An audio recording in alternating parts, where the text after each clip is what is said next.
सभी साथियों को नमस्कार। भगवान धन्वंतरी की कृपा से आज की कक्षा का प्रारंभ करते हैं। हावी कीजिए, मंत्र जाप करें।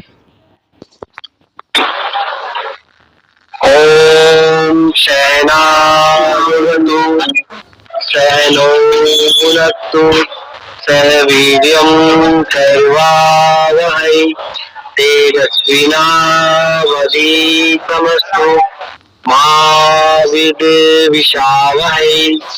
ओम शांति शांति शांति। सभी को शुभ संध्या, सभी को नमस्कार जी। आज की कक्षा का शुभारंभ करते हैं। मैं गुरु से निवेदन करूंगा कि कक्षा का शुभारंभ करें। धन्यवाद। सभी साथियों को एक बार फिर से नमस्कार। हमारी साप्ताहिक कक्षा का ये आज 7वीं कक्षा है जी, और हम सबको आयुर्वेद पढ़ने की ज़रूरत क्यों पड़ रही है या आयुर्वेद को समझने की ज़रूरत क्यों पड़ रही है। एक बच्चा है, अगर उसको साइकिल चलाना नहीं आता हो और उसको हम बाइक पे बिठा दें तो क्या होगा जी? वो गिरेगा, चोट खाएगा, टूट फूट होगी। एक बच्चे को तैरना नहीं आता है और उसको तालाब में छोड़ दें तो परिणाम क्या होगा हम सबको पता है जी, वो डूबेगा ही जी। एक व्यक्ति को अगर बंदूक चलानी नहीं आती है और उसको अगर हम सीमा पे भेज दें तो परिणाम क्या होगा जी, हम सबको पता है। हर चीज में, जीवन में हर कार्य करने के लिए पहले उसको सीखना पड़ता है, निपुण होना पड़ता है, उसमें एक्सपर्टी हासिल करनी पड़ती है और फिर हम हर चीज को अच्छे से कर पाते हैं जी। पिछले 6 कक्षाओं का जो हमारा निचोड़ है वो ये है कि इतने डॉक्टर, दवाइयाँ, हॉस्पिटल, इतनी शिक्षा, इतनी तकनीक, सब कुछ होते हुए भी जो बीमारियां हैं, रोगी हैं, वो दिन प्रतिदिन बढ़ते चले जा रहे हैं और वो ठीक क्यों नहीं हो रहे हैं जी। जब बच्चे को अगर साइकिल चलाना ही नहीं आता है, बाइक पे बिठाएंगे तो जिस चीज़ का उसे पता ही नहीं है, उसका सिस्टम पता ही नहीं है, तो वो उसमें फंसेगा ही जी। और यही आज के इंसान के साथ हो रहा है जी। अगर हमें दवाइयों से बचना है, डॉक्टर से बचना है, बीमारियों से बचना है, तो हमें जीना सीखना पड़ेगा जी। इसलिए आयुर्वेद को समझने, सीखने और अपनाने की ज़रूरत है। हमारा जो शरीर है ये दवाइयों के लिए नहीं बना है जी, ये भोजन के लिए बना है। शरीर की जो पहली ज़रूरत है वो शुद्ध भोजन, पानी और हवा है।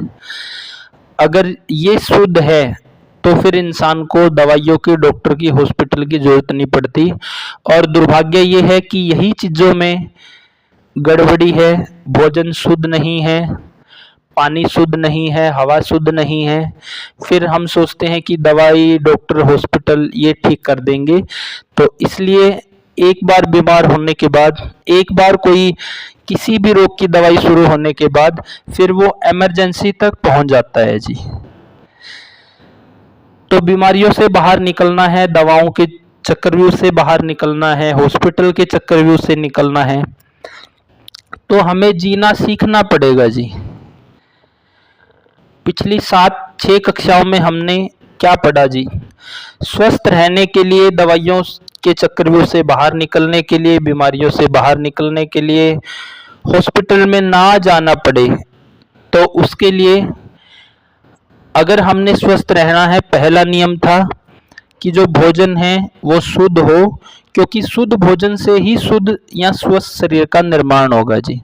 शुद्ध मतलब उसमें इतना सारा जो आज कीटनाशक, खाद, दवाई, स्प्रे डलता है वो ना डला हो। दूसरा था कि पहला कि हमारा भोजन है वो शुद्ध, प्राकृतिक, जैविक है। फिर दूसरा नियम था कि उसको ऐसे बर्तन में बनाना है ताकि कच्चे रूप में जो उसमें पोषकता है वो पकने के बाद पूरी बनी रहे जी, नष्ट ना हो। तो हमने वहाँ देखा कुकर और एल्युमिनियम के बर्तन में खाना नहीं बनाना है, ताकि पकने के बाद उसकी जो पोषकता है पूरी हमें मिले जी, इसलिए उसको पका रहे हैं जी। तीसरा नियम था कि खाना ऐसे टाइम पे खाना है जब उसका पाचन हो वो टाइम क्या है? अग्नि के समय पे जी। सुबह किस समय खाना है, शाम को किस समय खाना है, दिन में 3 टाइम खाना हो तो किस समय खाना है, ये हम डिस्कस कर चुके हैं।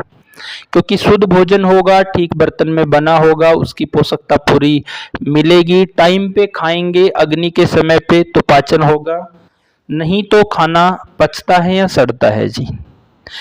फिर खाना पेट में चला गया है, सही टाइम पे हमने खाया है, तो उसके साथ पानी नहीं पीना है, चाय, दूध, लस्सी, सलाद ये सब चीज़ें नहीं लेनी है। क्यों नहीं लेनी है, इसके बारे में हम डिटेल में चर्चा कर चुके हैं।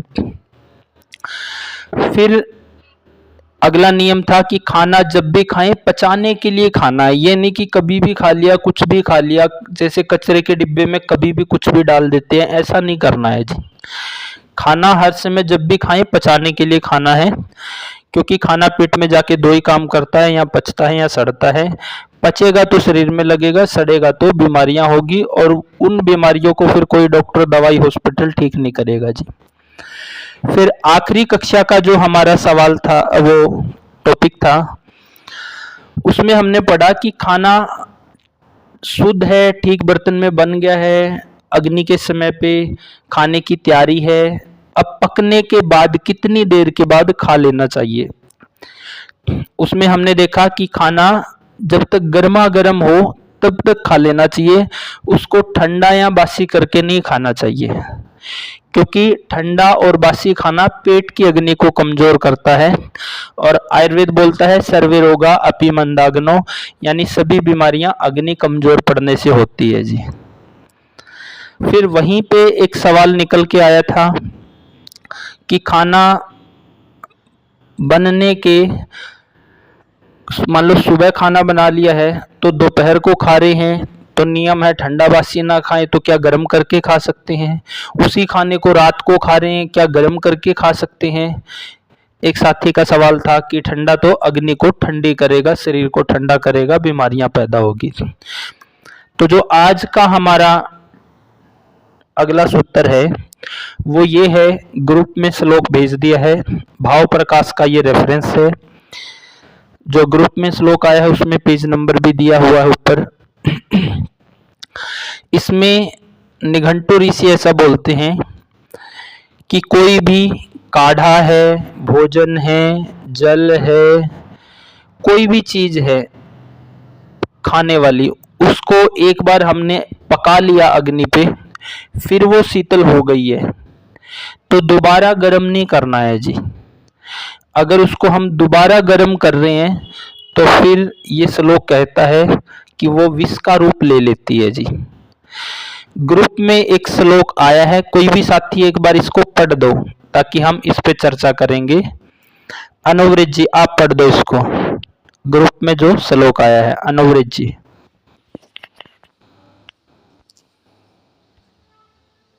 गुरुजी जो पहला आपने स्क्रीन भेजा है,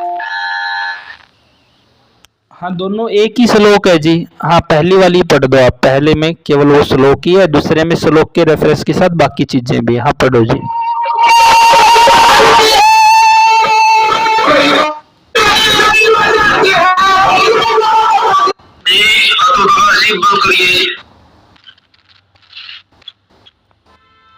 हाँ अनुव्रत जी पढ़ो।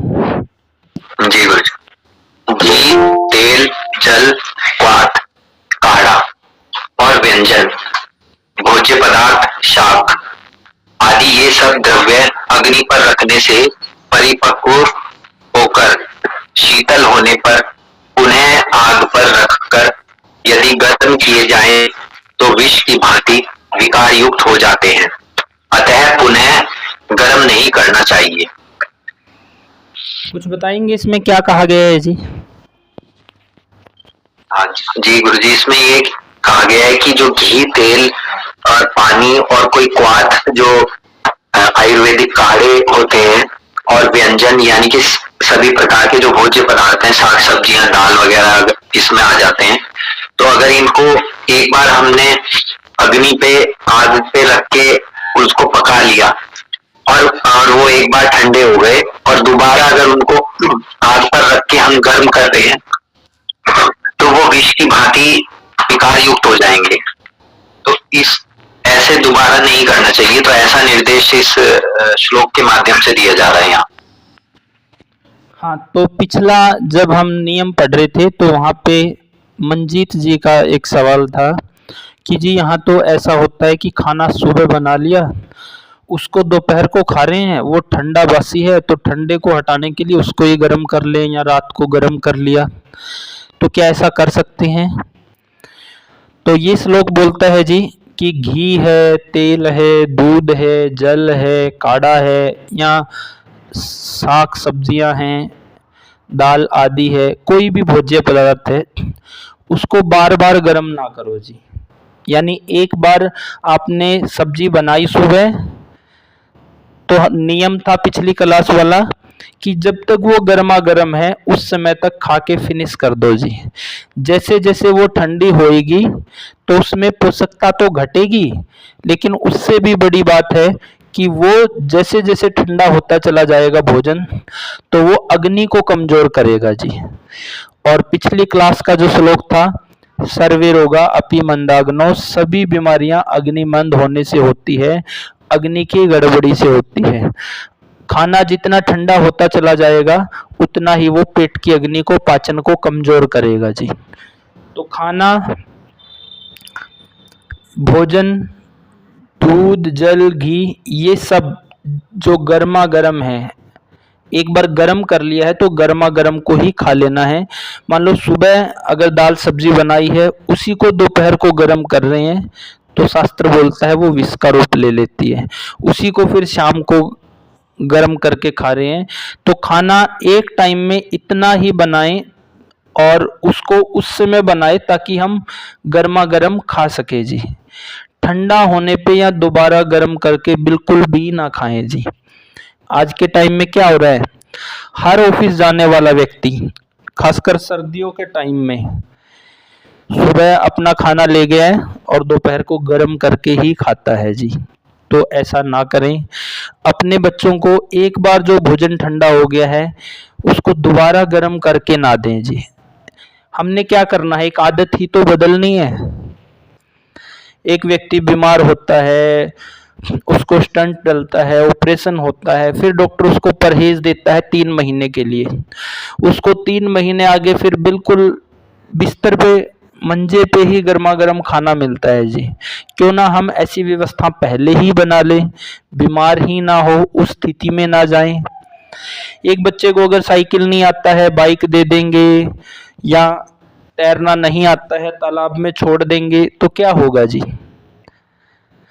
इसी प्रकार जब तक हमें जीने की समझ नहीं होगी, जब तक हमें भोजन के नियमों की समझ नहीं होगी, भोजन क्या होता है, क्यों करना है, किस लिए करना है, किस तरह से करना है, कैसे बनाना है, कैसे पकाना है, कब खाना है, बार बार गर्म नहीं करना है, जब तक हमें इन चीज़ों का पता ही नहीं होगा तो हम बीमार पड़ेंगे ही जी।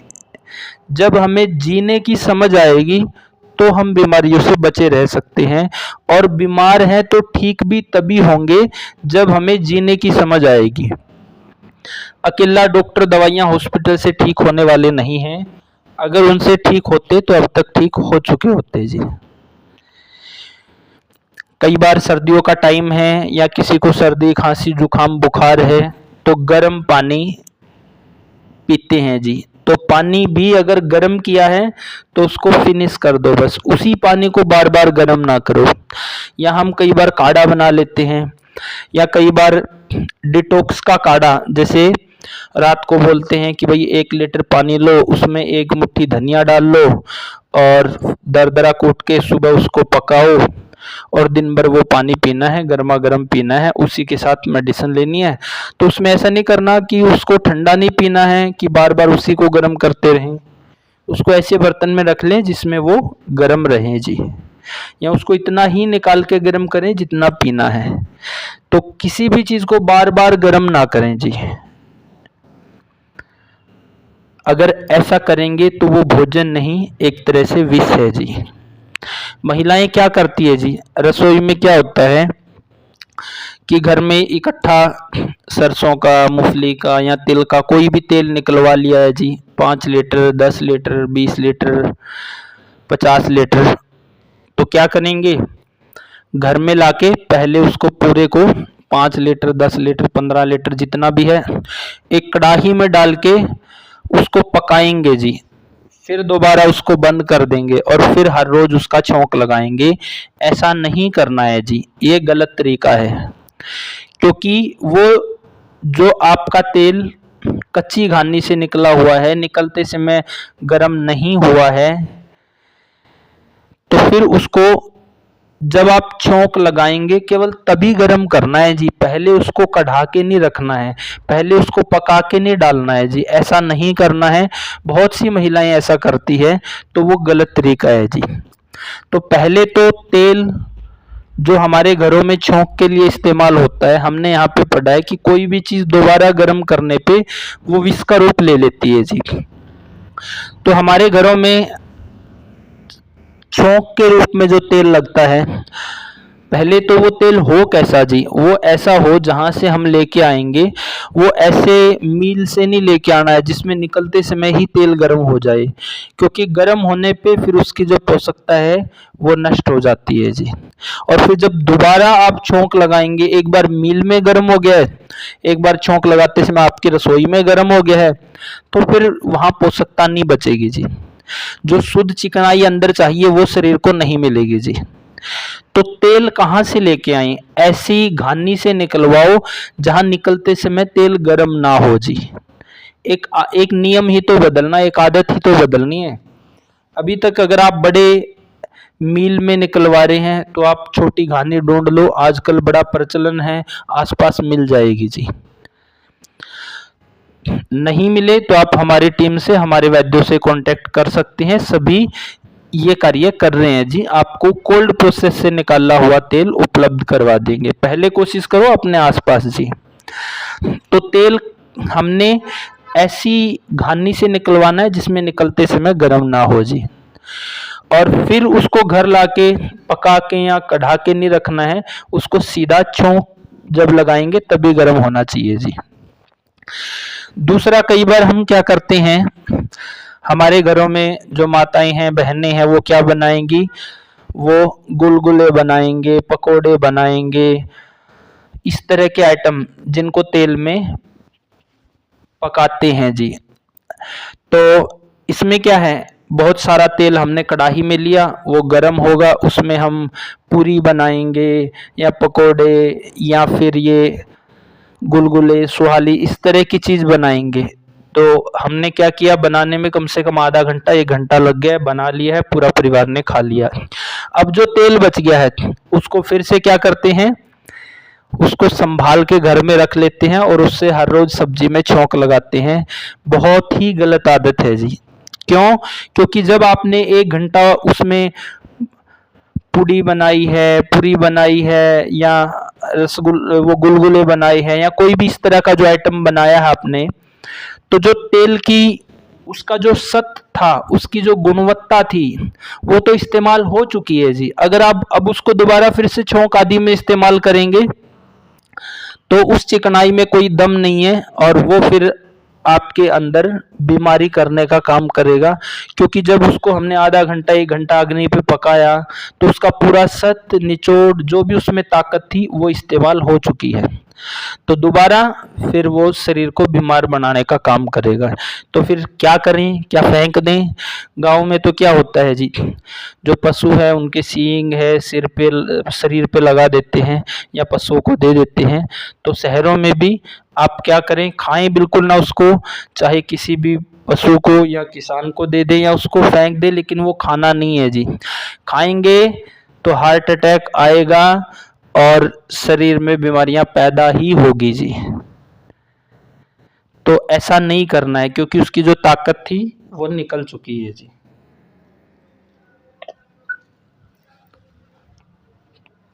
पुराने टाइम में क्या होता था जी, पुराने टाइम में जो आटा वो हाथ की चक्की से पीसते थे जी।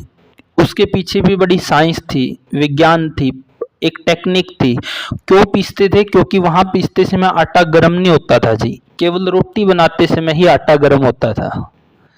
अब क्या है, चक्कियां इतनी फास्ट है कि आप पिसवा के पीसते समय देखो आटा इतना गर्म है, इतना तो आपके घर में पकते समय भी नहीं होगा, इतना गर्म हो जाता है।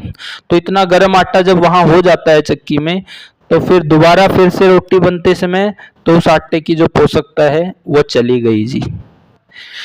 जैसे बच्चे को हम एक एक स्टेप पे आगे बढ़ाते हैं जी, तो हमें बीमारियों से निकलना है या बीमार नहीं होना है, तो धीरे धीरे करके एक एक आदत को बदलना पड़ेगा। नहीं तो जैसे ये सिस्टम चल रहा है कि एक बार बीमार हो गए, बीपी, शुगर, थायराइड, तो जीवन के अंतिम दिन तक दवाइयाँ खानी पड़ती हैं, क्योंकि भोजन में किसी तरह की क्वालिटी ही नहीं बची है जी।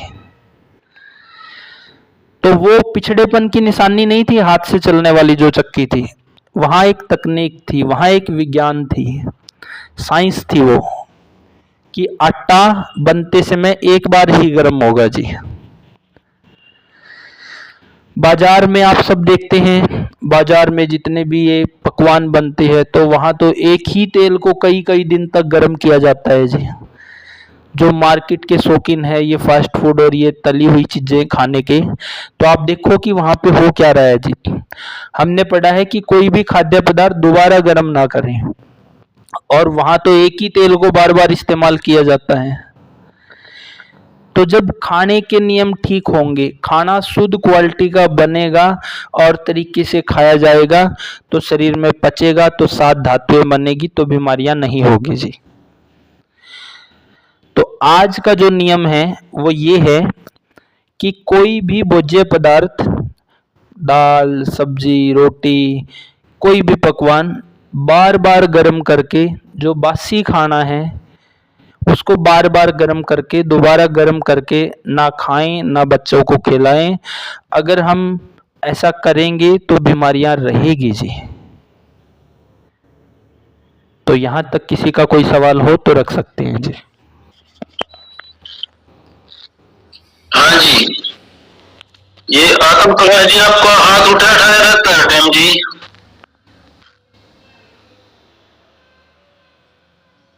हाँ जी, सवाल है क्या आपका कोई?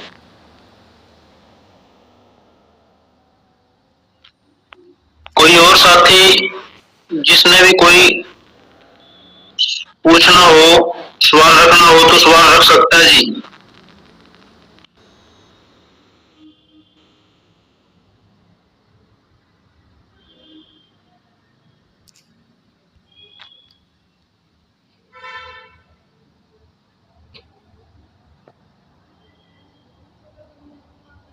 हाँ जी, कुलदीप जी बोलिए। जी महेंद्र जी, तो गुरु जी यहाँ पर जैसे आपने बोला कि इसको गर्म नहीं करना, ये अपने तक सीमित है, लेकिन जैसे कि कई बंदे हैं तो मतलब सुबह की सब्जी को जैसे पहले अपने दादा दादी थे तो वो अपने आड़े में रख देते थे, तो वो 1-1.5 घंटे तक मतलब उसमें गर्म से वो बन गई, उसको हाड़े में रख दिया और ठंडी नहीं हुई है, तो उसको 2 घंटे 3 घंटे तक यूज कर सकते हैं या उसको भी यूज नहीं कर सकते? हाँ ठीक है कुलदीप जी, वो टेक्निक ठीक है। उसमें क्या है, उसमें वो बड़े एक लो टेम्परेचर पे रखती है। जैसे कि हमारे घरों में क्या होता था, या गांव में आजकल भी, कि भाई सुबह गाय का दूध निकाला, वो दिन भर कढ़ोनी में रखा रहता है कुलदीप जी, शाम तक वो पक के बिल्कुल लाल हो जाता है। फिर रात को जमा दिया, सुबह उसको हाथ के बिलो के जो मक्खन और गाय का घी बनता है वो सर्वोत्तम है जी। तो उसी प्रकार वहाँ क्या हो रहा है कुलदीप जी, वहाँ पे वो लगभग 10-12 घंटे जब कढ़ोनी में रखा है, तो जो वहाँ पे अग्नि है, आंच है, वो बिल्कुल न्यून है जी। मतलब ऐसा नहीं है कि दूध बाहर निकल आ जाएगा, लेकिन वो धीमी आंच पे रहेगा। वो टेक्निक ठीक है कुलदीप जी, क्योंकि उसमें ठंडा नहीं हो पा रहा है जी, उसमें ठंडा नहीं हो पा रहा है, और वो एक बैलेंस टेम्परेचर पे है। वो तरीका ठीक है कुलदीप जी। तो गुरु जी इसको सब्जी को हम मान ले सुबह सब्जी बनी है जो, तो इसको लगभग 4 घंटे 5 घंटे, तो इसको या फिर जैसे वो साथियों के क्वेश्चन थे कि बोले हम इसको पूरे दिन गर्म रख के शाम तक खा सकते हैं क्या, तो वहां तो इसकी गुणवत्ता कम ही हो जाएगी गुरु जी फिर सब्जी की तो? हाँ, वहाँ पे गुणवत्ता कम हो जाएगी कुलदीप जी। और शादियों में तो ऐसा होता है कि पहले ही बना देते हैं, जब बारात आती है या लोग आते हैं उस समय से दोबारा ही गर्म करते हैं कुलदीप जी। फिर आप देखते ही हैं कि शादियों के बाद जब लोगों की हालत क्या होती है जी, शादी का खाना खाने के बाद। हाँ, उसमें तो जी ये जो गाजर का हलवा है ये इसको भी पहले बना देते हैं और बाद में गर्म करते हैं तुरंत।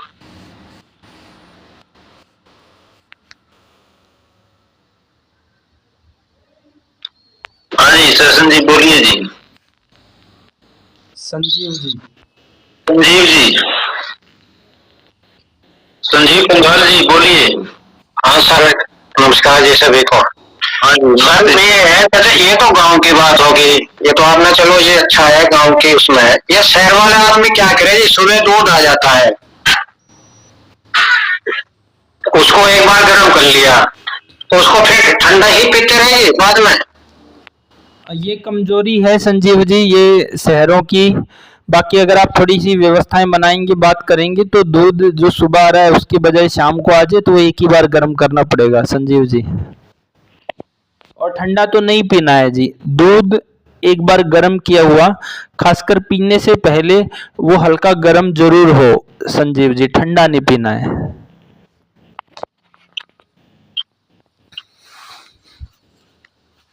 तो आपने हल्का गर्म कर लेना ये बोला गुरुजी ने।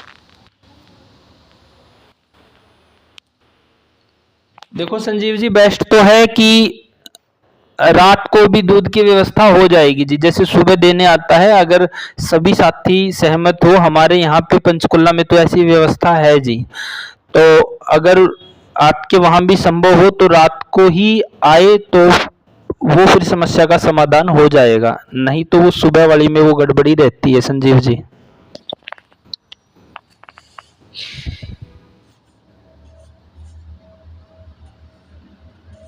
सर ये शहरों में तो मैक्सिमम सुबह के टाइम ही देखे जाते हैं दूध, मैं आपको बताऊं जी।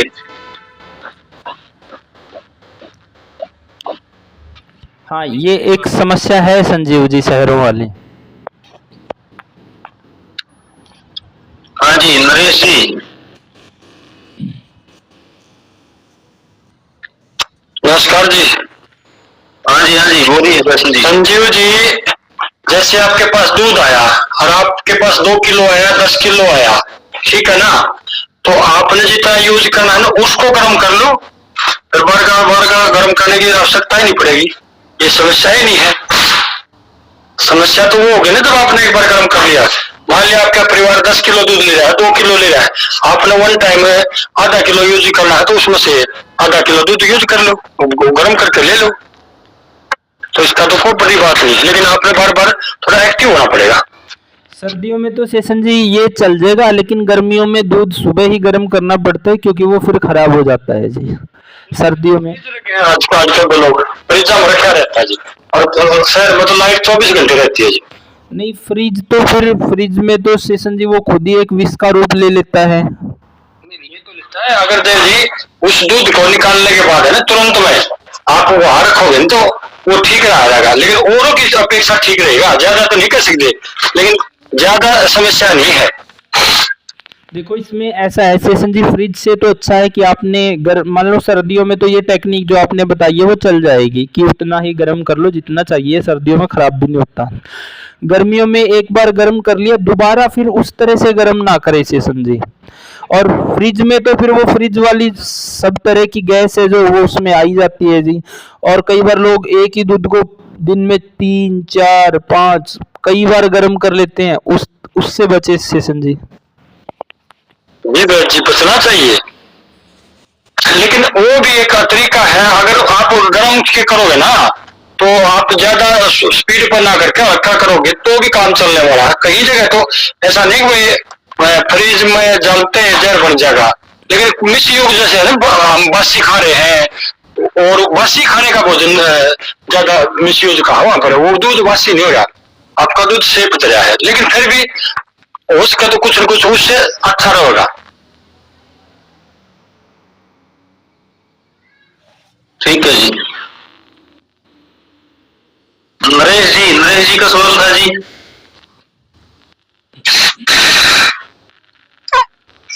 नमस्कार सर जी। नमस्ते जी। सर जी मैं पूछ रहा था, स्त्रियां गांव में है जी अपना भैंस रखा जी, सारे गाय भी रखा जी, दूध निकालना नहीं तुरंत पैर जी, हाँ जी।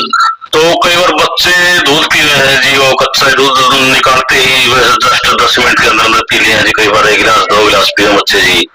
तो खेलने कूदने वाले हैं, पी रहे हैं वो ठीक है, नुकसान। हाँ, तो यही जानकारी लेना था मुझे। नहीं वो ठीक है, उसी समय देना वो ठीक है, 2 मिनट के अंदर 5 मिनट के अंदर देना ठीक है जी। अच्छा अच्छा यार, यही पूछ रहे थे, बच्चे सारा दूध पीते हैं जी। हाँ नहीं सही है जी, वो उसमें कोई समस्या नहीं है। अच्छा जी। ऐसा है नरेश जी कि आयुर्वेद में जिक्र आता है धारोषण दूध। अगर आप धार निकालते ही मतलब 10 मिनट भी ना लगाएं, आप तुरंत ही निकालते निकालते ही पिला दे तो वो ज्यादा अच्छा है जी। निकालते निकालते ही वो वहाँ गर्म ही है जी उस समय दूध, वो ठीक है। ठीक है सर।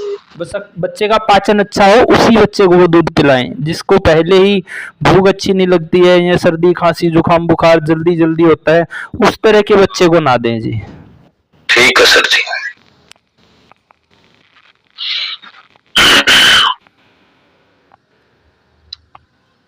और कोई साथी सवाल अपना, कोई अनुभव शेयर करना चाहता हो कोई साथी?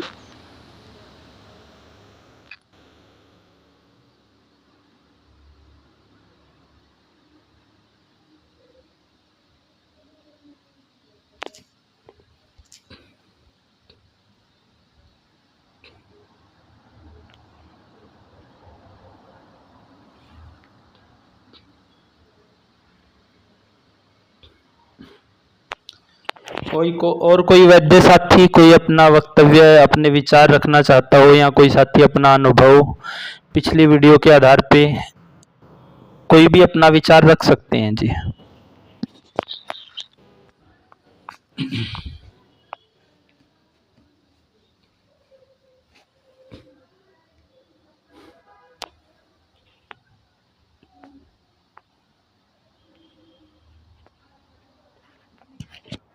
कुलदीप जी, अनवरित जी, शेषन जी, कोई विचार वक्तव्य?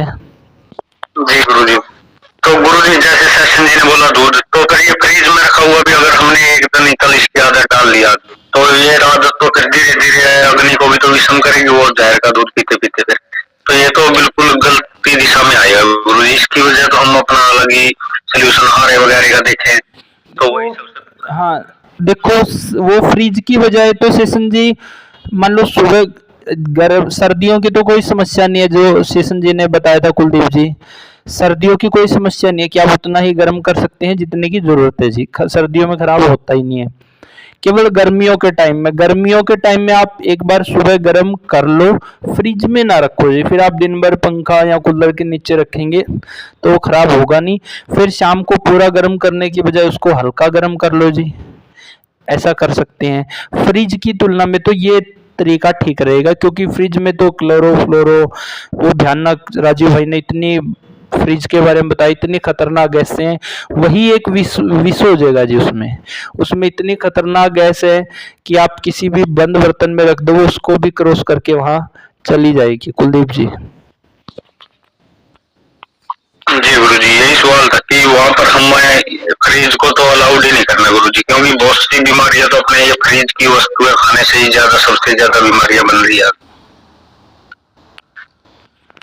नरेश जी, संजीव जी, ये जो साथी हैं शुरू से ही जुड़ रहे हैं, रियाज जी, आप लोगों ने कोई नियम बदला है क्या? जो इतनी कक्षाएं सुनी हैं, अपने में कुछ बदलाव किया है या पहले से ही सब ठीक है? अपने कुछ अनुभव बताएंगे?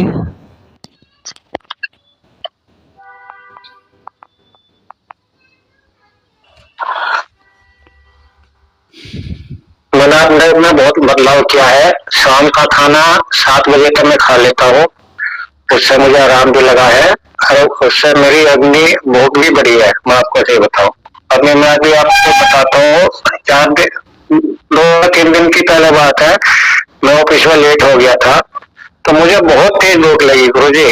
और मैं करीब करीब 9 बजे आया तो मैंने फिर रात को खाना ही नहीं खाया। मैं आपको फिर मैंने वहीं थोड़ा सा फल वगैरह ले लिए थे, 7 बजे के 7:15 बजे के आसपास सेव, और एक सेव खा लिया था, तो उससे फिर मेरी भूख थोड़ी सी कम लगी और मैंने रात को आके खाना नहीं खाया कोई भी। हाँ, अगर ऐसा है संजीव जी 7 बजे तक नहीं खा पा रहे हैं, 8 साढ़े 8 9 बज गए हैं, बहुत तेज भूख है, तो आप उस समय गाय का दूध पी के भी सो सकते हैं जी। गाय का दूध ले सकते हैं अगर भोजन का टाइम निकल गया है तो।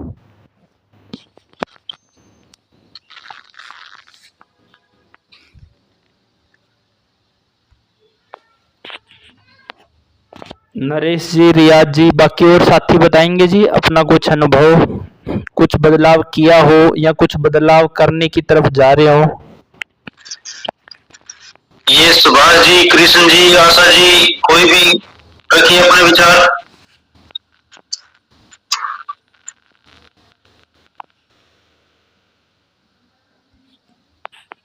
हाँ, आशा जी के सवाल को हम ले लेते हैं।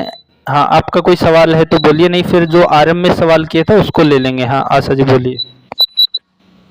मैं ये कह रही थी, थोड़ा सा ना करना तो चाहते हैं, शहरों में ये चीजें पॉसिबल नहीं मुझे लग रही। मैं वैसे तो कोशिश करती हूँ, हम तो जैन हैं तो हम 6 बजे 6:30 बजे तक खाना खा लेते हैं और उसके बाद कुछ नहीं लेते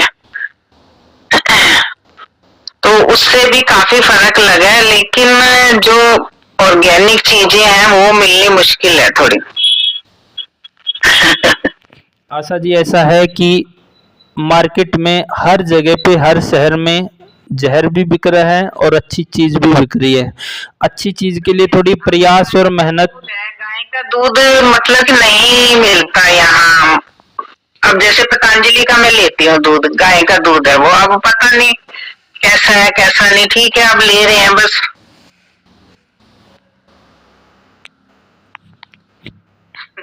ऐसा है आशा जी, शहरों में रह रहे हैं तो कुछ लोगों को मिलके व्यवस्थाएं करनी पड़ेगी। जैसे कि हम पंचकुला में रहते हैं जी, पंचकुला में रहते हैं तो जब हमने यहाँ पे पंचकुला में आए तो पहले हमने क्या किया, हमने इस तरह के लोग ढूंढे जो एक विचार के थे जी। आपस में एक ग्रुप बना, 10 20 50 अब 100 लोग हैं जी कम से कम। इन लोगों ने मिलके एक एक गौशाला ही शुरू करवा दी जी। एक व्यक्ति को रोजगार मिल गया, काम मिल गया, गौशाला शुरू हो गई। वहां से क्या है, गाय का दूध भी आ रहा है, घी भी मिल रहा है, और यहाँ तक तो लोग क्या कर रहे हैं, उपले भी ले रहे हैं जी, और अपनी छत के ऊपर वो हारी रख देते हैं, उसमें सब्जी बनाते हैं। तो प्रयास करने पड़ेंगे जी। फिर हमने क्या किया, क्लिनिक के साथ साथ ऐसे स्टोर भी खोल दिए कि जी जहाँ पे प्योर ऑर्गेनिक दालें हो, चावल हो, गुड़ शक्कर खांड और फिर शुद्ध तेल हो, तो हर चीज़ की व्यवस्था हो जाती है जी, और मिलता भी है। आज के टाइम में तो लोग एक फैशन के तौर पे अपना रहे हैं। हाँ महंगा जरूर है आशा जी, और वो महंगा होगा भी। और भरोसा कैसे करें, भरोसा शुरू में तो आपने करना पड़ेगा, कहीं पे तो करना पड़ेगा अगर क्वालिटी अच्छी जच रही है। और हमने तो यहाँ पे किसान भी, अब जैसे हमारा यहाँ ऑर्गेनिक स्टोर भी है तो उस सामान की गारंटी क्या है, मान लो कि भाई ये ऑर्गेनिक है, हमारा तो गुड़ कहाँ से आता है तो हम किसान की विजिट करवा देते हैं, चावल कहाँ से आते हैं, बाकी सामान आता कहाँ से है, तो वो धीरे धीरे व्यवस्थाएं बन जाती है आशा जी। चलो कोशिश करूंगी। वैसे तो कोशिश तो यही होती है कि भी ऑर्गेनिक चीजें ले, लेकिन बीच बीच में दूसरी भी लेनी पड़ती हैं। नहीं देखो जी, एकदम तो सारा कुछ होगा नहीं, लेकिन धीरे धीरे हो जाएगा। हाँ ठीक है। हाँ शेषन जी अपना विचार रखेंगे आप, शेषन जी इनके सवाल पे। शेषन जी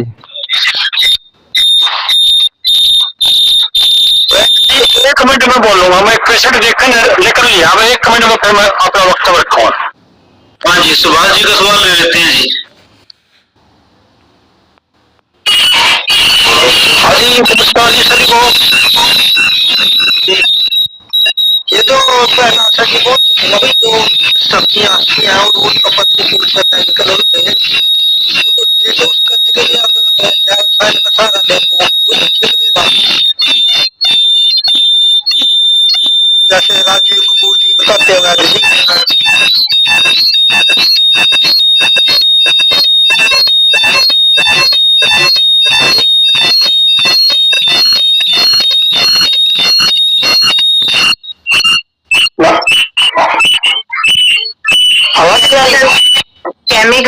नहीं, लेकिन हाँ ये नमक के पानी में डाल के थोड़ी देर छोड़ दो, वो ठीक है। हेलो,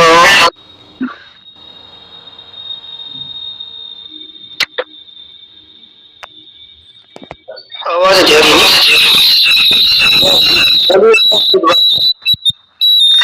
जो राजेश का इस्तेमाल करने के लिए, हाँ जी, वो डिटॉक्स कर देता सब्जियों को, दालों को, उसमें कुछ देर के लिए भिगो दिया जाए तो जैसे शायद, हाँ मतलब जैसे वो तो स्प्रे वाली चीजों को ही करता होगा जी। जो मान ले जैसे जमीन के अंदर कोई चीज केमिकल डाली और उसके अंदर चली गई, वो उसका भी हो जाएगा उसमें जी।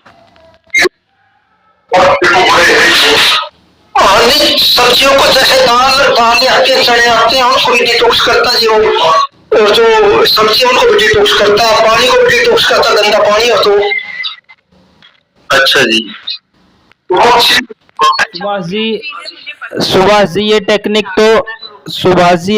तो ठीक नहीं है कि एक तरफ हम खाद दवाई स्प्रे कीटनाशक डाल लें फिर उसको डिटॉक्स करें जी। हाँ, एक तरफ तो हम उसमें कीटनाशक डाल लें फिर उसको डिटॉक्स करें, बजाय की कोशिश करें कि वो ना ही डले। सुभाष जी। हाँ शेषन जी, विचार रखो जी। नहीं करते बनाए जी, क्यों ले उसको मोल क्यों ले, करते बनाए उसको। कहने का मतलब जो केमिकल डाली हुई है और उसको सफाई करनी भी बिना केमिकल का ही उगाने की चेष्टा करवाई जाए। हाँ शेषन जी, आप अपना वक्तव्य रखें जी। सभी को नमस्कार जी। वैद जी नमस्कार। नमस्ते जी। नमस्ते जी। वैद जी, आपने बहुत अच्छा प्रश्न लिया आज, इसके लिए बहुत बहुत धन्यवाद। प्रश्न ये था बहन जी का, देवी शक्ति का। मैं आशा जी को नमन करता हूँ कि ऐसी महान शख्सियत हमारे बीच में आई, ऐसे उनका हमको नमन करते हैं आपको बार बार, और आपने प्रेरणा करी, इसलिए तो आपको धन्यवाद करते हैं। और आशा जी, अगर आपका कोई प्रश्न है तो आप बात करिए, हो सकेगा हम पूरा कोशिश करेंगे आपको जवाब देने का। शेषन जी का पहला प्रश्न तो यही है, अभी महेंद्र जी आशा जी से बात करिए, मैंने आशा जी बता देंगे। मैं ये कह रही थी थोड़ा शहरों में ये चीज मुश्किल है। देखो मैं वैसे भी अकेली हूँ, अकेली रहती हूँ, तो मैं इतनी भागदौड़ कहाँ करूँ जाके। ठीक है जी। हाँ, गाजियाबाद। गाजियाबाद। हाँ, देखिए जैसे हमारे यहाँ बहुत से साथी हैं जी, इसमें बहुत से साथी कुलदीप जी हैं, श्रीकृष्ण जी हैं, मैं हूँ, और भी साथी कई साथी हैं जिसके अंदर मंजीत जी हैं। आप जो प्रोडक्ट कहिएगा ना, आप एक बार थोड़ा थोड़ा यूज करके देखिए उसको, ज्यादा नहीं। ठीक है, मैं आपके मैसेज तो पढ़ती हूँ, मेरे को अलग अलग चीज डालते हो, मैं एक बार मंगवा के देख लेती हूँ फिर। ठीक है। हाँ तो एक बात करो ना, जैसे मैसेज तो क्या होता है बहन जी, आप तो मार्गी उम्र की हो बहन जी, तो चलो कोई बात नहीं। तो आप मुझको ना, जो ये कुछ जो आप कर रहे थे, इस प्रकार के लोग हैं, वो कहीं से उठाते हैं कहीं से लेते हैं। आप ये हमारे नंदन दादाजी से लो या मेरे से लो, श्री कृष्ण से लो, कुलदीप जी से लो, हमारे इन नंबरों से लेकर एक बार देखो आप। मेरे पास गुड़ है, मैं प्राकृतिक खेती में गुड़ करता हूँ, ठीक है। हाँ जी। कुलदीप जी हैं, कुलदीप जी गेहूं करते हैं, और श्री कृष्ण जी हैं, उनके पास भी पंचभौतिक है, मेरे पास भी पंचभौतिक है, उनके पास भी पंचभौतिक है। आप थोड़ा थोड़ा आना, एक बार पहले ट्राई करो, और हमारा सभी का ये प्रयास रहेगा कि जो इच्छुक आदमी होगा उसके घर तक हम लेकर आएंगे इस चीज को। आपकी जो भी बात आओगे ना, उसको हम पूर्णतः प्रयास करेंगे। जैसे वैद्य जी के पास हिमाचल से चलने वाली गाय का घी आता है, हाँ जी, तो उनके पास अच्छा बढ़िया स्टोर है जी। तो आप जब जो 1 किलो का ऑर्डर करोगे तो 1 ही मिलेगा, आध का करोगे तो आध ही मिलेगा, आपको मिलेगा। हर आदमी का प्रयास चाहिए। कोरियर करवा दोगे यहाँ? अगर भाई कोरियर के पैसे लग जाएंगे, वो मैं दे दूंगी, उसकी कोई बात नहीं है। वो देखो हमारी टेंशन है जी, अगर आप इच्छुक हो गए ना तो हम उसको हर हाल में भिजवाओगे, किसी भी प्रकार से भिजवाओ, चाहे हमें खुद दिखाना पड़ो। नहीं नहीं, वो तो नहीं होती है बहन जी, हम इस बात के लिए अडिग रहेंगे। अगर हमने कोई मुहिम चलाई है तो उसके लिए नहीं, वो हम भागने वाले नहीं है। हाँ, प्योरिटी के साथ रहेगा आपके साथ, किसी को भी इस बात के लिए तो बहुत बहुत धन्यवाद आपका, मतलब कि इतने एफर्ट्स कौन करता है, नहीं तो। और दूसरी बात, शुरू में आपने जो कहा था, अभी हमने कभी आयुर्वेद के करते हुए भी देखो, एलोपैथिक इतना बुरा नहीं है। अगर जरूरत पड़ती है तो हमने एक बार प्राथमिकता उपचार लेने के बाद तुरंत वहीं वापस आ जाना है जहां पर थे।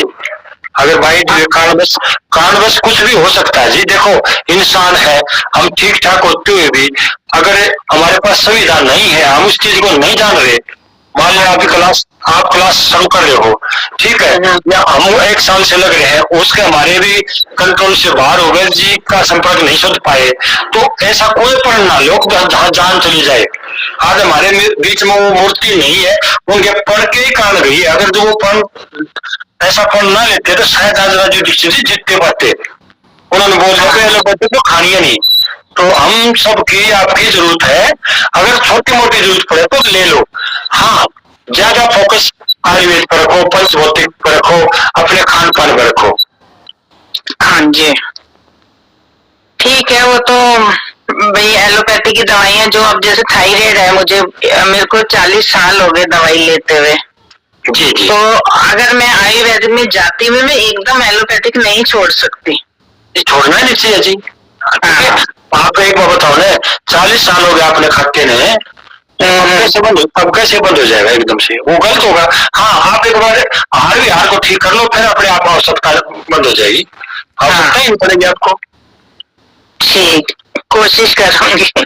चलो जी, बड़ी अच्छी बात। और कोई नारी शक्ति हो तो मैं उसका भी धन्यवाद करता हूँ, और आप जी लगातार जुड़ रहे हैं, आपका कोटि कोटि धन्यवाद। किसी का और प्रश्न हो तो जी, और कोई प्रश्न हो तो ले लो।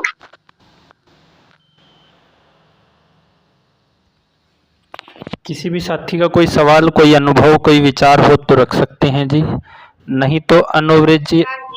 हाँ हाँ जी। ऐसे अभी जैसे मौसम पत्ता गोभी खाने का चल रहा है, तो लोग बोलते हैं इसमें कीड़ा मिलता है, तो पत्ता गोभी का खा सकते हैं?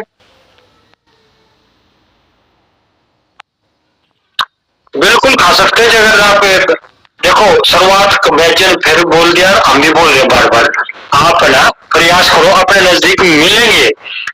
आज के दिन है, प्राकृतिक खेती करने वाले किसान है, और नहीं तो आप ही शुरुआत करो। आप गांव में हो, खेत में हो, छत पे हो, कहीं ना कहीं से शुरुआत करो।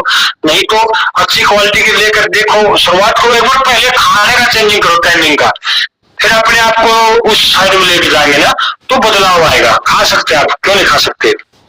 जहां तक मिले सके ना, जहां तक प्रयास करना चाहिए आपने। ठीक है जी। ठीक है जी। श्री कृष्ण जी होंगे कोई? दादा कुछ अनुभव रखो पिछली मीटिंग का।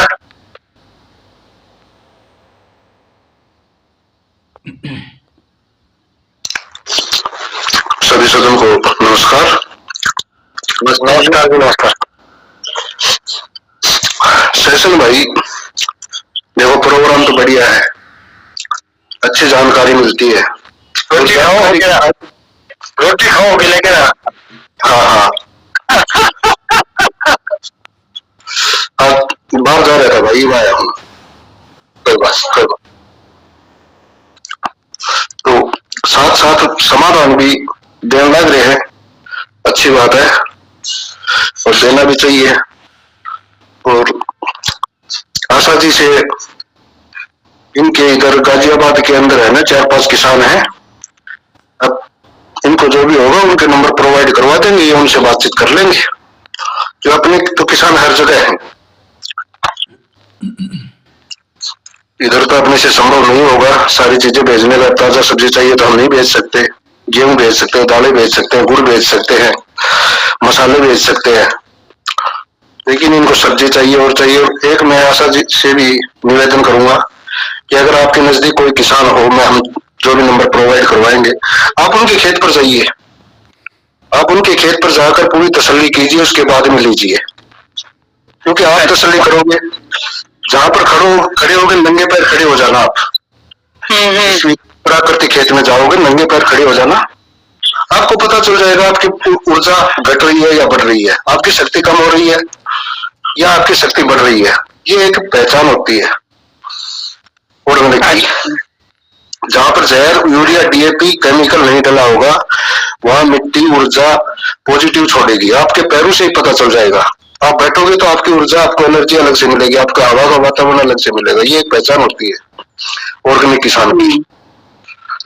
तो ऐसे करके भी आप तसल्ली कर सकते हैं। ठीक है।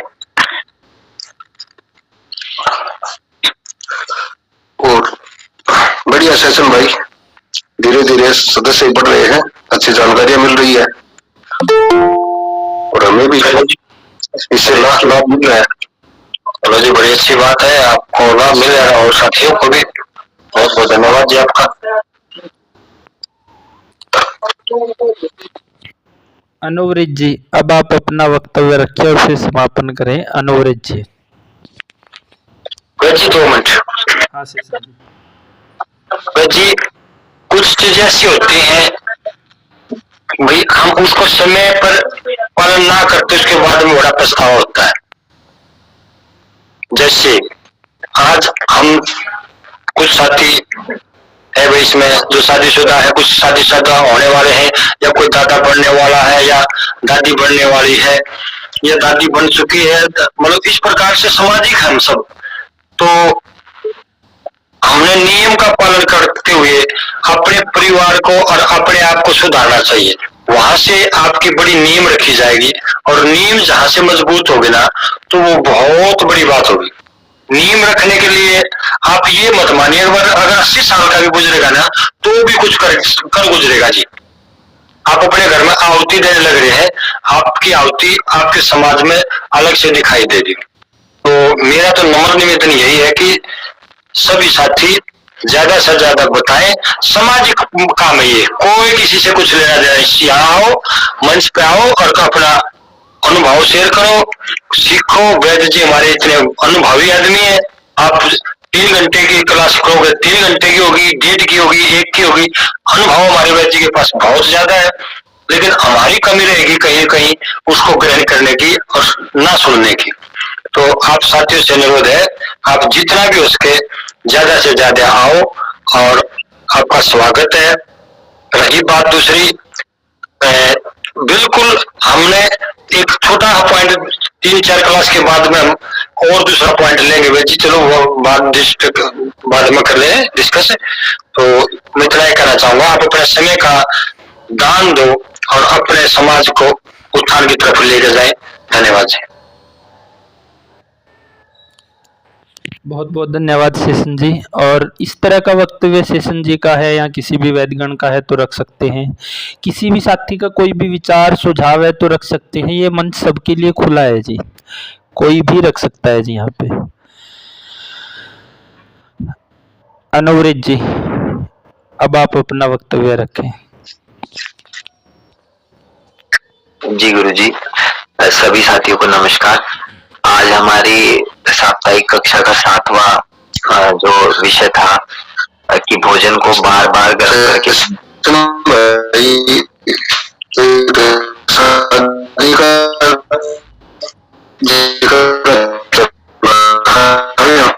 कृष्ण जी आवाज कट रही है आपकी। दोबारा ज्वाइन करके फिर बोलो, आप बीच में आपका मौका मिलेगा बोलने का।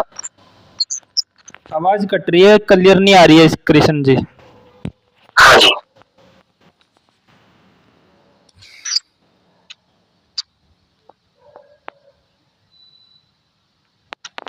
बोलिए श्री कृष्ण जी, बोलिए।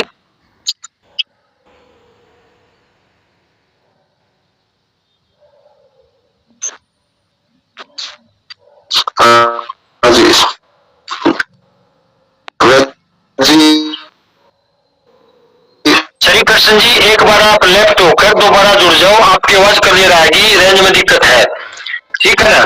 तो आपको दोबारा प्रश्न जो समय मिलेगा, कोई दिक्कत नहीं।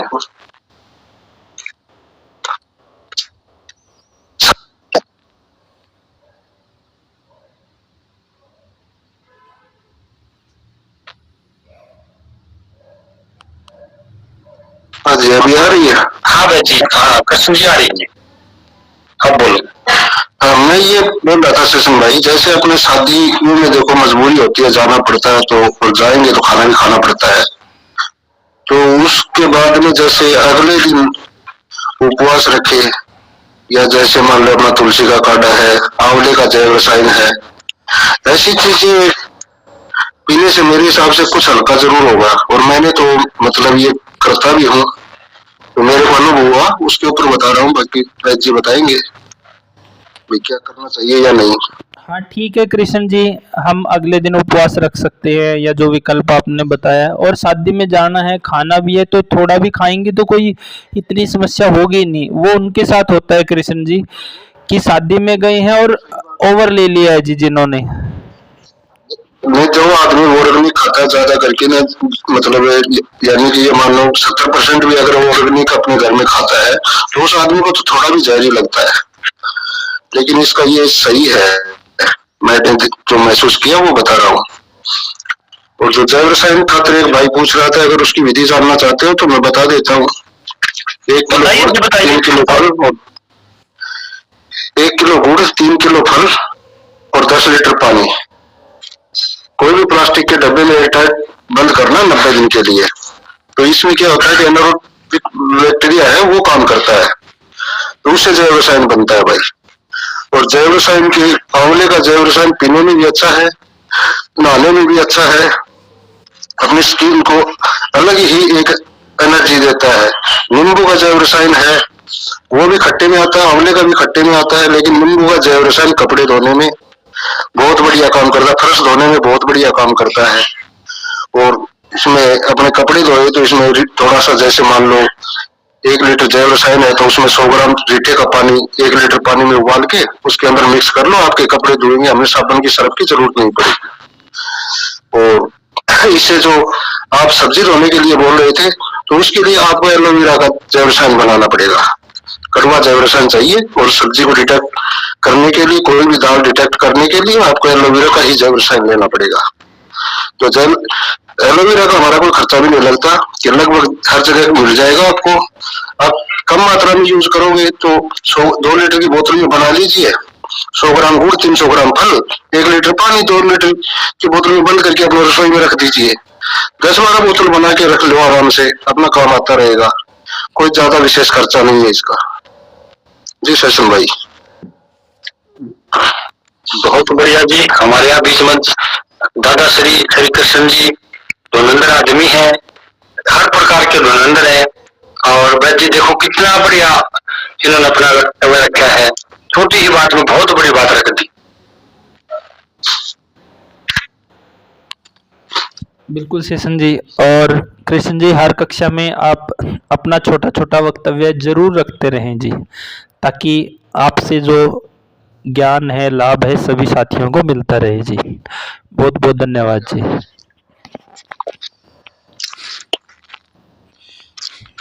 हाँ अनुवृत जी, अब आप अपना वक्तव्य रखें और फिर समापन करें। अनुवृत जी, अगर आपका कोई विचार है कृष्ण जी तो रख सकते हैं। नहीं, बस टाइम ज्यादा हो रहा है, कल देख लेंगे, अगली कक्षा में देख लेंगे। और किसी साथी का होगा जी भाई, चलो अगर और किसी साथी का कोई अनुभव हो और आपका बड़ा अनुभव रखें। देखो जो भी है ना साथी, कोई भी छोटा सा काम करता है। देखो एक साथी ने बताया कि भाई मैं पिछली कक्षा में सुना, तो मैं भाई जैसे अपना भोजन टाइम पर करने लग गया, तो वो बहुत अच्छी बात है। ऐसी ऐसी बातें बताया करो भाई, थोड़ा जो भी प्रभाव किया हो आपने, कहीं भी अनुभव आपके अड़ोस पड़ोस में देखा हो आपने, तो वो भी शेयर करने का होता है।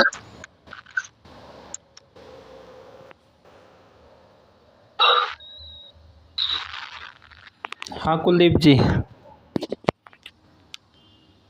जी गुरु जी, तो कृष्ण जी ने जैसे कहा जी जैव रसायन, तो इसके लिए भी तो हमें शुरुआत में जी शुद्धि चीज की जरूरत पड़ेगी। अगर हम केमिकल के गुड़ से या केमिकल वाले फल सब्जी से इन चीजों को बनाएंगे तो उसका भी अच्छा रिजल्ट नहीं आएगा। शुरुआत तो हमें एक बार तो अपने प्योर ऑर्गेनिक या फिर जैव मुक्त सब्जी या फिर किसी भी औषधि से करनी पड़ेगी?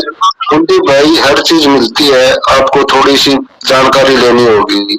आजकल इतने प्लेटफॉर्म उपलब्ध हैं। अब यही प्लेटफॉर्म देख लो, इसके अंदर भी 10 किसान हैं जैविक के, उनके पास अलग अलग चीजें हैं। आप ले सकते हो, गुड़ ले सकते हो, सब्जी ले सकते हो, पानी आप शुद्ध अपना, और पानी भी अगर कहीं का शुद्ध नहीं हो तो उसको उबाल लो, एक बार उबाल के ठंडा करके फिर बना लो, तो तीनों चीजों की अशुद्धियां निकल गई। यही कह रहा था कृष्ण जी की मैं, कही कोई आजकल क्या किया ब्रांड लेके और उसको बना के फिर बोलते हैं कि इसका रिजल्ट नहीं है, तो उसके लिए भी अपने को शुद्धि चाहिएगा ना जी, इसे बनाने के लिए। बिल्कुल, देखो बनाना क्या है कि भैया जैविक में यही तो समस्या है कि लोग काम नहीं करना चाहते, बहाना ज्यादा ढूंढते हैं, लेकिन थोड़ी सी मेहनत है, खर्चा कम है, काम करने वाला चाहिए, कहीं से भी ढूंढ के ले आएगा। एलोवेरा में कौन सा पेस्टिसाइड डलता है, आप बता दो मेरे को, किसी ने भी स्प्रे किया होता आज तक? अपने जहां भी मंदिर है, जहां भी अपना कोई डेरा है, बाबा जी का कोई डेरा है, वहां पर कौन केमिकल डालता है? तोड़ जाओ आप जितना चाहिए आपको। नींबू के भी ऐसे घरों में अलग अलग फल है, वहां पर कौन पेस्टिसाइड डालता है? ले लो वो थोड़ा। एक बाल्टी में एलोवेरा बनाने के बाद में पूरी जिंदगी निकल जाएगी, वो तो खत्म नहीं होता। अगर उसकी देख मैं क्या बता रहा हूँ, ऐसी जगह के नाम बना है, हमें यूज करने के लिए जगह ढूंढनी है, बहाना नहीं, हमें लेकर आना है वहां से। आप कुलदीप जी, आप भी जैविक खेती कर रहे हो, देखो मैं जानता भी नहीं है आपको, लेकिन आज सुना है मैंने, अच्छी बात है। तो आप भी तो जैविक प्रोडक्ट यूज करते हो, उसमें जो भी फार्मूले बनाते हो उसमें जैविक चीजें डालते हो, तो आप भी ढूंढ लेते, और किसान भी ढूंढ लेगा, और जिसको नहीं मिलता तो हमारे पास फोन कर देगा, हम बाई कुरियर भेज देंगे। जी नरेंद्र जी। कृष्ण जी, यही कहने का मकसद था कि कोई बना रहा ना तो उसको जैविक ही लेके बनाए, कि ये नहीं कि कोई हाइब्रिड या केमिकल वाली चीजें तो जैविक ही होनी चाहिए। मैम तो यही बोल रहे हैं ना, सेशन जी ने बोला गुड़ है मेरे पास, अब फल है, सब्जियों जितने भी किसान जैविक करते हैं उनके सबके पास है, और इतनी सब्जियां जो करते हैं ये तो अपने आम किचन गार्डनिंग में मिल जाएंगी। और एक और रह गया था जी मिस्टेक जी, हमारे अनुवर्त जी बहुत ही अनुभवी हैं, गौशाला चला रहे हैं, प्राकृतिक खेती करते हैं, मुजफ्फरनगर के साथ में है, तो ये भी बहुत बड़ा काम कर रहे हैं जी। इंजीनियर की नौकरी छोड़कर राजीव दीक्षित के प्रभावित होकर इस कार्य में इनका कोटि कोटि नमन है जी। वो मेरे को बोलते बोलते ध्यान नहीं रहा, इसलिए मैं थोड़ा माफी चाहूंगा भाई साहब से, क्योंकि जो अच्छा कार्य करे उसका नाम जरूर लेना चाहिए। और 1 साल से बड़े ठंडे दिमाग से बहुत डीपली अच्छे संतुलन के साथ आयुर्वेद भी पढ़ रहे हैं सेशन जी। जी वैद जी, वो तो है ही ना।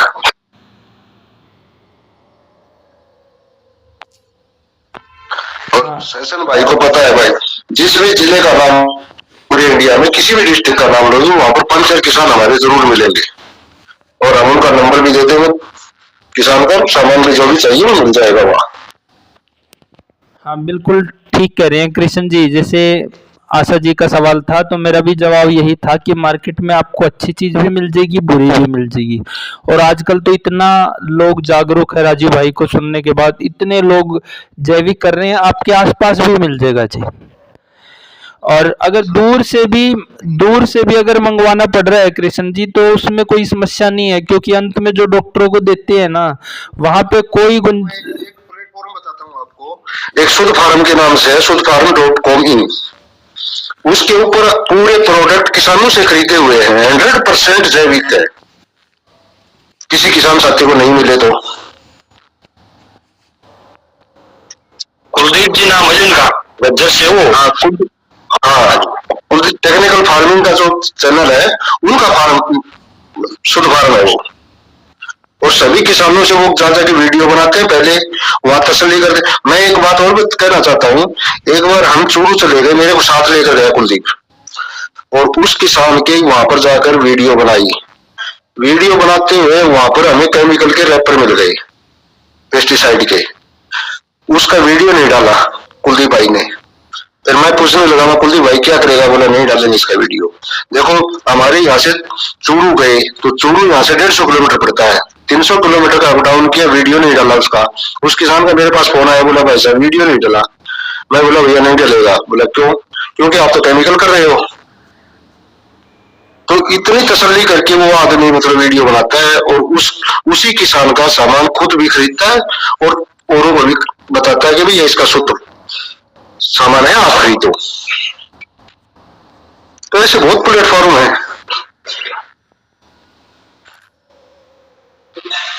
हमारे अंदर ने दादाजी के पास वही है जी, बिल्कुल पंचकुला में जो और उसके पास गेहूं सेशन भाई गेहूं अपने अपने फार्मों का सारा कम से कम 15-20 फार्म है अपने, उनका सबका गेहूं उस फार्म पर है, शुद्ध फार्म पर।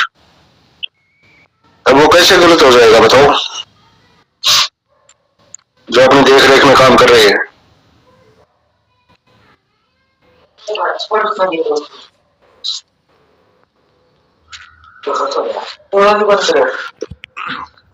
बिल्कुल श्री कृष्ण जी, बस इंसान ने थोड़ा ये समझना है जी, सही गलत का डिफरेंस देखना है और रेट पे नहीं जाना है जी, क्योंकि जब स्टंट डलते हैं, ऑपरेशन होते हैं, तो उस समय डॉक्टर कोई कंसेशन नहीं करेगा जी। बिल्कुल रेट के लिए आज आपने मेरे मन की बात बता दी कि लोग किसान को, जैविक किसान को रेट में पीछे रखते हैं, वो तुलना करते हैं कि इसके बराबर, बस यही गड़बड़ है। लेकिन आपने आज अच्छा मार्गदर्शन दिया कि भाई उनका 50 मन हो गया, जैविक किसान का 25 मन होगा, तो डबल रेट तो लगेगा ही। लेकिन वहां हॉस्पिटलों में आपने वो भी बताई कि हॉस्पिटल में जहां पर कुछ भी मांग रहे अपने जमीन तक बेच के इलाज करवाएगा, किसान को नहीं दे सकता। और वहाँ कुछ मिलना भी नहीं है जी, बचना भी नहीं है वहाँ पे कुछ, अपने शरीर को खोखला करना होगा। आशा जैन जी, आपका बहुत बहुत धन्यवाद। आपका एक मैसेज ने आज हमारी पूरी क्लास का मोमेंट बदल दिया और इसके लिए कोटि कोटि धन्यवाद, क्योंकि आपका प्रश्न बहुत वाजिब था। मुझे भी बहुत अच्छी नॉलेज मिली, मुझे इतनी मतलब की जानकारी नहीं थी। मैं ये अटेंड तो सारा कर रही हूँ, एक क्लास मेरी मिस हो गई थी, वो मैंने बाद में सुनी थी जी। वो आप जो प्रश्न कराना, देखो ये नारी शक्ति का प्रभाव है, तो एक प्रश्न के ऊपर पूरी क्लास का फोकस हो गया। तो बहुत बहुत धन्यवाद आपका वैद जी, आप समर्पण करें। आपका बहुत बहुत धन्यवाद। ऐसा है आशा जी, एक बार भरोसा तो करना पड़ेगा, भरोसा करेंगे तो श्री कृष्ण जी का जो सवाल था कि आपके आसपास किसान का नंबर भी दे देंगे, खेत में जाओ, देखो, मिलो।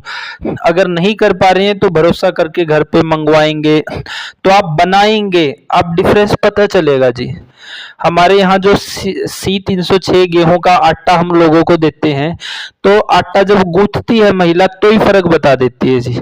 पकाते समय और खाते समय तो जी उसको पता चलता है कि उतना चबाने के लिए मेहनत ही नहीं करनी पड़ती। असल में मैं गांव में कभी रही नहीं है, मतलब वो मेरे को इसकी नॉलेज ही नहीं है बिल्कुल भी। ये शहरों में रहे, यहीं से लिया खाया, तो इस करके मुझे नॉलेज नहीं है बिल्कुल भी, इस करके मैंने ये क्वेश्चन किया था आपसे। चलो वैद जी, मैं इस भाई को थोड़ा अलग से बताना चाहूँ। जैसे आशा जी बोल रहे हैं ना, एक कोई देवी आई थी नई और उसने आटा गूंथ दिया जी। आटा गूंथने के बाद बंद ठाले नहीं, बोली भाई ठाले जा, कोई बात ना, मेरा बाबू घर आऊंदे तो के ठाले जाओ। उसने कहा भाई यू के भाई बाबू घर जी, बेटी तेरा घर से कान के है। वो बोली बाबू कोई बात ना, जब वो होगा ना क्यों जब बता देंगे। वो हल जोड़े कहा है, फिर कहने का लिए बू ने देख का हल जोड़े कहा फिर का लिए बू ने देख का है। उसने आखिर में पानी का पन्ना छोड़ दिया उसका, मैं खेत में लोगों ने भरा फुटा नहीं जी।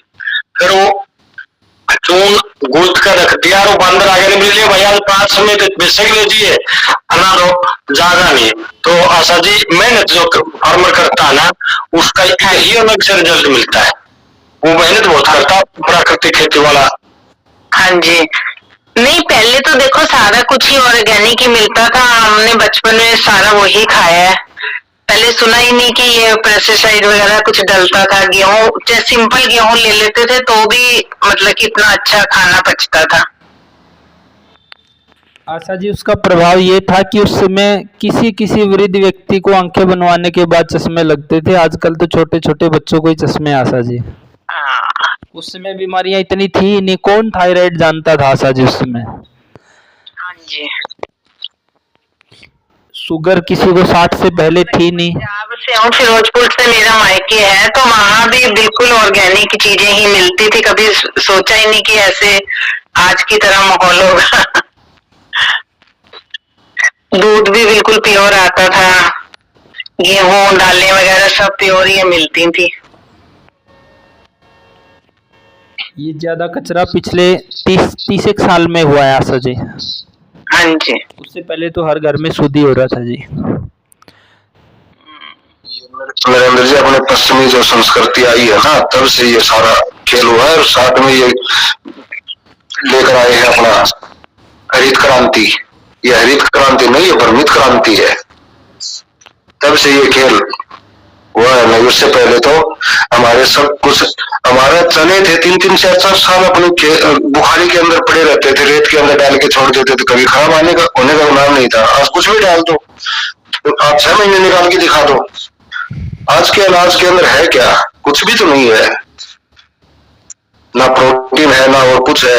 अब मैंने एक वीडियो डाला था, ग्रुप में देखा भी होगा आपने। अब वीटबल है, विटामिन वीटबल, वो किसी भी सब्जी में नहीं है आज के दिन। लेकिन हमारे पास एक फार्मूला है, मैं आपको 3 स्प्रे करवाऊंगा उस फार्मूले के। 100% नहीं आए तो आप मेरे पास जितना खर्चा उतना ले सकते हो। तो ये चीजें ऑर्गेनिक में ही हो सकती है, केमिकल में नहीं। तो आप आशा जी विश्वास कीजिए, आप लीजिए। अब जो नई फसल निकलेगी उस टाइम पर आप संपर्क कर लीजिए, आपको सारी चीजें आपके घर पर अवेलेबल हो जाएंगी, मिल जाएंगी आप आराम से। ठीक है जी, ठीक है जी। जैसे भरोसा करने वाली बात है बस आशा जी, भरोसा जब तक बने तब तक। अभी सीजन है, शेषन जी से गुड़ शक्कर मंगवाओ, उसका टेस्ट देखो, अच्छा लगे तो फिर अगले सीजन से धीरे धीरे पूरी तरह से बदलाव कर लेना जी। ठीक है, अभी मैं आज वो देख के ना उसमें तो एड्रेस वगैरह देख के मैं और वो कर दूंगी। हाँ, शुद्ध फार्म से ऑर्डर करके देखो आप। सेशन से मंगवा लो गुड़, और सामान चाहिए तो उधर से मंगवा लेना। बाकी सीजन के ऊपर किसान से ले लेना, बिना सीजन के। तो देखो अभी सीजन है या नहीं है? गुड़ का सीजन है, सेशन भाई के सीजन है जी, सीजन है जी, सीजन है। अच्छा जी हमें पैसे चलो बने, हमें लो लालच है इस बात का कि हम अच्छा कैसे खिलाएं, हमारे भाई को कितने अच्छा खाएं। पिछले साल मैंने सेशन भाई का 10-15 कस्टमरों को गुड़ दिलाया था, और इन्होंने किसी के पास 10 किलो भेजा, किसी ने 5 किलो भेजा ट्राई के लिए। बाद में बोले कि भैया गुड़ और चाहिए, वो फोन नंबर है भाई, कर लो पता। तो सेशन भाई के पास गुड़ ही नहीं मिला, तुरंत उठ गया। तो हम लोगों ने विश्वास किया, देखा, चेक किया, उनको वो एनर्जी मिली। हाँ जी जी अनुवृत जी, सभी का धन्यवाद। अनुवृत जी, अब आप वक्तव्य रखे और समापन करें जी। जी गुरु जी, आज कक्षा में काफी सारे लोगों ने अपने विचार रखे, और अलग अलग विचारों से मिलके जैसे सबकी समस्याएं भी और उसमें से काफी सारी हल भी निकले हैं। तो उसी में मेरा ये कहना है कि जैसे हो क्या रहा है कि आज इस भागदौड़ भरी जिंदगी में सभी को पैसा कमाने की होड़ तो लगी हुई है, लेकिन स्वास्थ्य का जो प्रायोरिटी है उसके जीवन में वो कहीं ना कहीं पीछे छूटती जा रही है। और एक व्यक्ति जो है, आज का व्यक्ति, इसके पीछे भी कहीं ना कहीं यही कारण होगा कि वो विष युक्त जो भोजन कर रहा है, तो उसकी वजह से उसके शरीर में इतना सामर्थ्य नहीं है कि वो मेहनत कर पाए। अगर हमें कोई जैसे बच्चे को पढ़ने को कहते हैं तो वो आज पढ़ नहीं रहा है, उसका दिमाग पढ़ाई में नहीं लगता है, ध्यान नहीं लगता है पढ़ाई में। और कोई बड़ा व्यक्ति है तो वो अपने काम से परेशान है, नौकरी वाला है तो नौकरी से परेशान है, बिजनेस वाला बिजनेस से परेशान है, खेती वाला खेती से परेशान है। मतलब सब अपना काम छोड़ने की बात करते हैं कि भाई हम परेशान हैं। लोग यहाँ तक की है कि हमें देख के यहाँ पे कहते हैं कि आप तो अच्छी से खासी नौकरी कर रहे थे, आप यहाँ खेती में क्यों आ गए। जबकि हमें लगता है कि यहाँ से तो हम अपने जीवन को बचा सकते हैं, वहां केवल पैसा कमा सकते थे, और बाद में उसको हम भी कहीं ना कहीं डॉक्टरों पे ही खर्च कर रहे होते। लेकिन यहाँ पे हम कहीं ना कहीं अपना जीवन बचाने की तरफ हमने यू टर्न ले लिया है, और बच्चों को तो हम शुरू से ही अपने दे रहे हैं वो माहौल, तो वो समझ रहे हैं उस चीज को। तो एक मेहनत नहीं करना, और उसके पीछे एक ये भी कारण है जो कि वो मोटिवेशन चाहिए हम लोगों को। जैसे कि बच्चे को अगर हम कह दें कि आज की डेट में मोबाइल उठा और रील ब्राउज करने शुरू कर दे इंस्टाग्राम पे या फेसबुक पे, तो उसको किसी मोटिवेशनल स्पीकर की जरूरत नहीं पड़ेगी। वो एक एक घंटे 2-2 घंटे तक टाइम निकाल देगा या गेम खेलने लगेगा। तो उसके पीछे क्योंकि उसको मेहनत नहीं करनी पड़ रही। सेम किसान का भी ऐसे ही है आज की डेट में। उसको जहाँ पे भी मेहनत करनी पड़ रही है, जैविक खेती में मेहनत बहुत ज्यादा है, जैसे कि सभी भाइयों ने यहाँ पे बताया, तो वो भी उससे अब परेशान है। जल्दी से जल्दी उसको चाहिए कि वो प्रोडक्शन ज्यादा आए, मार्केट में बिके, क्योंकि खर्चे किसान के भी आज बहुत ज्यादा हैं। तो वो पैसा आए और वो उसको खर्च करना चाहता है। उसे अपने स्वास्थ्य से ही के बारे में नहीं पता है, तो वो सामने वाले का क्या चिंता करेगा। और जब जो लोग यहाँ पे जुड़े हुए हैं, क्योंकि वो इस विचारधारा से प्रेरित है, तो वो अपने स्वास्थ्य को तो कहीं ना कहीं कर ही रहे हैं काम, दूसरे के लिए भी इतने प्रेरित हैं कि सेशन जी ने जैसे कहा कि हम घर तक की गारंटी लेंगे, तो इतना ज्यादा वो भावनाओं से ओतप्रोत यहाँ व्यक्ति है। तो उसके पीछे कारण यही है कि हाँ, ये लोग कहीं ना कहीं सेल्फ मोटिवेटेड है। अब जैसे गुरुजी यहाँ पे अपना वक्तव्य रखते हैं, हर बार हर हफ्ते एक नया विषय होता है, तो उससे मोटिवेशन मिल रहा है, तो उसके बाद विचार आ रहे हैं कि भाई ये करना चाहिए, नियमों को बदलना चाहिए। और जैसे जैसे वो जो पता चल रहा है आप लोग कर भी रहे हैं, तो मेरा ये मानना है कि अगर सब चीज नहीं भी हो पा रही है, तो आप एक एक 2-2 चीजों को भी जैसे जितना हो सकेगा, जितना आपके पास, जैसे ही आप उसको करना शुरू करें। मान लिया जैविक अभी नहीं है आपके पास, तो कम से कम आप समय से तो भोजन को कर सकते हैं, दोबारा गर्म करके उस भोजन को नहीं खाएंगे। ये जो चीजें आपके हाथ में है, जिस दिन से आप उसको बदलेंगे, तो तभी आपको उसका प्रभाव आपके शरीर पर पड़ना शुरू हो जाएगा। क्योंकि मैं अपने जीवन की एक घटना बताऊं कि जैसे राजीव भाई को सुनने के बाद कहीं ना कहीं मन में ये विचार प्रबल रूप से अब थे कि ये सब करना है एक ना एक दिन आके। तो एक मेरी राजस्थान में एक किसान है, उनसे उनके घर पे जाके मेरी मुलाकात हुई। तो मैंने दोपहर में जैसे हम लोग पहुंचे थे, तो वहां पे उन्होंने वहां पे हमें भोजन की व्यवस्था करी। तो जो भोजन उनके यहाँ किया, तो भोजन करने के बाद ऐसा लगा कि आज जीवन में भोजन ही पहली बार किया है, क्योंकि उसके पीछे कारण यही था कि वो भोजन मिट्टी के बर्तन में पका हुआ था, वो ऑर्गेनिक था और गर्मा गर्म हमारे सामने परोसा गया था। तो क्योंकि ऑफिस में तो कभी भी शुरू जो हफ्ते में 5 दिन होते हैं, वो तो उसमें तो हम लोग लंच घर से लेके जाते थे, वही करते थे। तो दोपहर के भोजन को ताजा करना तो छूट ही चुका था एक तरीके से। तो ऐसा लगा जैसे पहली बार भोजन कर रहे हैं, और आत्मा जिसे कहते हैं तृप्त हो गई। तो जब वो अनुभव किया, तो वहां से विचार आया कि जब हमारे पास भी ये सब चीजें हैं, तो क्यों ना ये सब बदला जाए। क्योंकि अगर शरीर ही स्वस्थ नहीं है, तो ज्यादा पैसा कमा के भी क्या कर लेंगे, खर्च तो एक लिमिट में ही कर पाएंगे ना। तो वहां से प्रेरणा हुई, तो इसलिए ये सब हम लोगों ने शुरू किया, और जुड़ते जुड़ते आज यहाँ तक पहुंच गए हैं कि अब इतना डीपली हम लोग चीजों को समझ रहे हैं और चीजें सुधर रही हैं, और भी जैसे साथी यहाँ पे जुड़ रहे हैं, और उनका भी अनुभव जानने को मिल रहा है। तो काफी अच्छा लग रहा है और काफी प्रेरणा मिल रही है। तो इन्हीं शब्दों के साथ में आज अपने वाणी को विराम दूंगा, और आज की कक्षा के समापन की घोषणा करते हुए सभी को नमस्कार और शुभ रात्रि। अनुवृत जी का बहुत बहुत धन्यवाद। और अनुवृत जी, एक लाइन अंत में ये कि जीवन सार्थकता की ओर जा रहा है। जिस उद्देश्य के लिए जन्म लिया, जीवन एक सार्थकता की ओर जा रहा है कि वास्तव में जो प्राकृतिक सिस्टम है, उसको हम अगली पीढ़ियों में जीवित करके जाएं जी। जी अनुरोध जी से एक अनुरोध है कि जहाँ से चेंजिंग हुआ उस किसान साथी का तो धन्यवाद कोटि कोटि। क्या इन लोगों को बताना नहीं चाहिए अनवर जी का नाम? अब उनके वहां गए क्योंकि आपका मूवमेंट वहां से शुरू हुआ। तो अनवर जी अगर आपको ध्यान है तो हम चाहेंगे उसकी प्रशंसा करना। जो किसान का, हाँ जी, मैं किसान का नाम बिल्कुल बताऊंगा। उनका नाम है श्री कान सिंह निर्वाण। वो सीकर राजस्थान में जोर की ढानी के नाम से उन्होंने एक पेज भी बनाया हुआ है, फेसबुक पे पेज है उनका। चलो बड़ी अच्छी बात है जी, क्योंकि पता चलना चाहिए ना। देखो हमारे इर्द गिर्द कितने लोग साथी हैं, कितने लगे हुए हैं ताकि हम इकट्ठे कर सके उनको सभी को। वो बहुत अच्छा काम करे जी। उनका तो बहुत बड़ा लंबा इतिहास है जी। वो बिल्कुल अलग से हटकर बहुत बड़ा काम कर रखा आज तो उन्होंने।